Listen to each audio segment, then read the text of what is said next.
Abay mali na to Pasado 10:30 na hindi pa rin ako binibigyan ng treats. Hey girl, I exist you know. Mami, pansinin mo naman ako. Pisting buhay to, oo. Wala na atin pahirapan to ng paghingi ng treats, ha? Kung makayakap sa akin, gigil na gigil. Pero pag ako na hihingi ng treats, biglang nabubulag ba? Ayaw mo nang maayos na papi. Usapan na.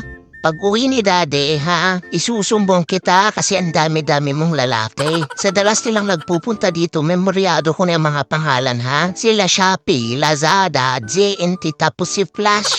Napaka-materialistic mo, Mami, Tanggap ka ng gift sa kanila, Yan.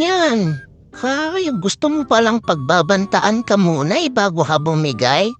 Alam ko na panakot sa'yo next time, Sige, sikreto lang natin na may mga naghahatid sa'yo ng gifts dito.